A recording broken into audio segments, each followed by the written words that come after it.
Boca won the Superclásico against River and came away with the win in this latest edition of the Argentine derby. The Zenits, playing away at the Monumental, ended up beating Eduardo Germán Cudé's team.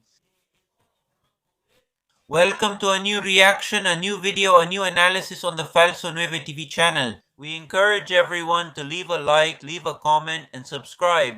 And we start with this new reaction to what was Boca's victory in the Argentine Superclásico, where they ended up winning with a penalty in first half stoppage time.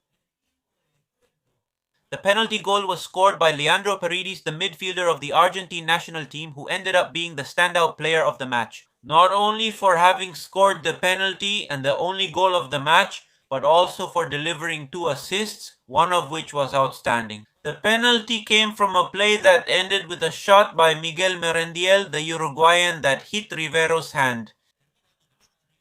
And then, referee Herrera, after reviewing the play on VAR, ended up awarding the penalty to Boca at the end of the first half. Because of this, and also because of other interventions he had for bringing clarity, and those passes that are rare in Argentine football, for showing that level of class in the match, that's why Leandro Paredes, along with the goal, ends up becoming the man of the match. And in this way, in the first half, Boca ends up going into halftime beating River again at the Monumental after almost 4 years. Boca hadn't been able to win in this stadium for 4 years, and they finally managed to do it today on a Sunday afternoon, where in a Superclásico like the one we had today, it ends up being defined more by mistakes from both sides than by any real merit or success from either team. The truth is, today we had a Superclásico where both teams defended poorly and neither of them was very sharp up front. But in the end, the difference between the two is marked first by a great pass from Paredes at the end of the first half, which leads to the penalty. And then, the same Leandro Paredes ends up converting the penalty into a goal. So that Boca takes the lead on the scoreboard, so that Boca goes ahead in the match. And River after that could never recover from that unexpected event, could never recover from that blow. And that's why CNH ends up winning this new edition of the Superclásico. Let's continue analyzing Boca's victory over River. First by talking, as we mentioned a moment ago, about the defenses. The match also ended. They end up tipping the balance to one side or the other. The defenses, because River had a lot of problems in defense, because today Boca ended up exposing River in this defensive aspect, showing how poorly Cudé's team defends. And beyond the fact that in the last few matches, because if you look at how both teams were coming in, both came in with several wins under their belt, both came in with several victories in their last matches. But the truth is, Boca had arrived much more solid than River. They had still left some mixed impressions. The match in Bolivia against Blooming for the Copa Sudamericana, a win against Racing, a win against Belgrano de Cordoba.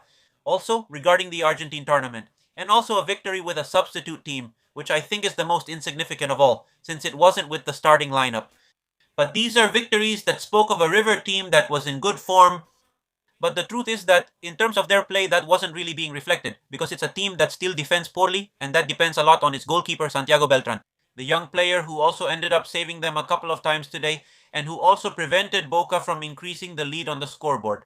The first half was very even. And in the second half, yes, I think that was the part of the match where we had the most chances. Boca had a first 15-minute spell when they could have easily extended the lead, but they didn't, because first Merentiel missed, then a little later Ceballos missed, and River, after Boca, missed a couple of chances. River ends up gaining confidence, they grow into the match, and when River grows into the match, that's when Boca. They also start to realize that the match wasn't won, not by a long shot, that they still had to keep fighting, and they still had to keep suffering. That's why the match ends the way it does, with Boca trapped in their own box, trying to clear every ball that comes their way. Defensively, Boca were organized defensively, but they suffered a bit more than they should have, maybe because they lacked a bit more. I don't know if it's attitude. But yes, they lacked the ability to stand their ground on the field, to keep possession of the ball at some point in the second half. They lacked the ability to stand their ground, so River couldn't attack them anymore.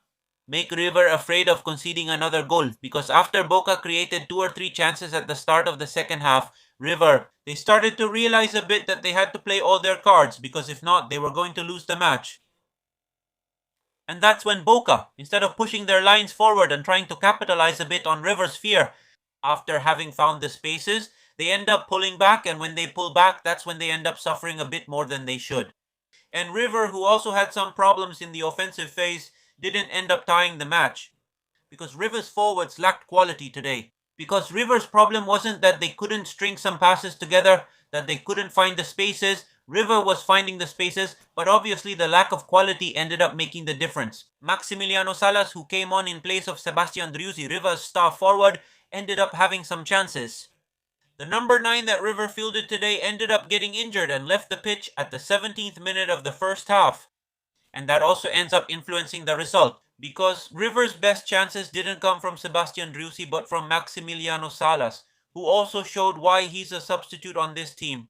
Because as a forward, he's a striker who can't score, who isn't very clinical, and who ended up wasting several chances.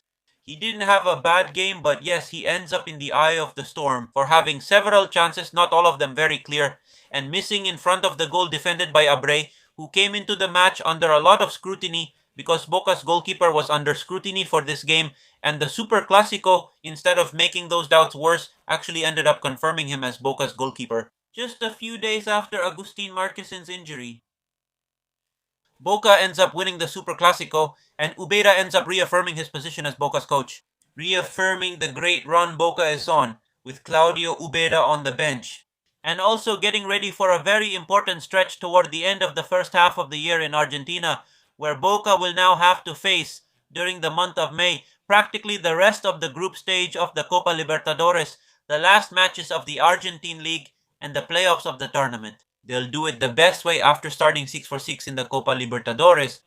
After beating River in their second consecutive Clásico last year in November, they ended up winning at Bombonera and now at the Monumental. The new Boca coach has a positive record against their lifelong rival, and now we'll see what ends up happening. On one hand, there's joy and calm. On the other hand, there's sadness and concern about what's coming on River's side since they've lost this Clásico. And also, in this same match, Eduardo Germán has also lost his unbeaten streak as River's coach, had a very good start with just one draw and many victories. That's all for this new reaction from Falso 9 TV. We invite you to leave a like, subscribe, and tell us in the comments below what you thought of the match. We'll see you next time.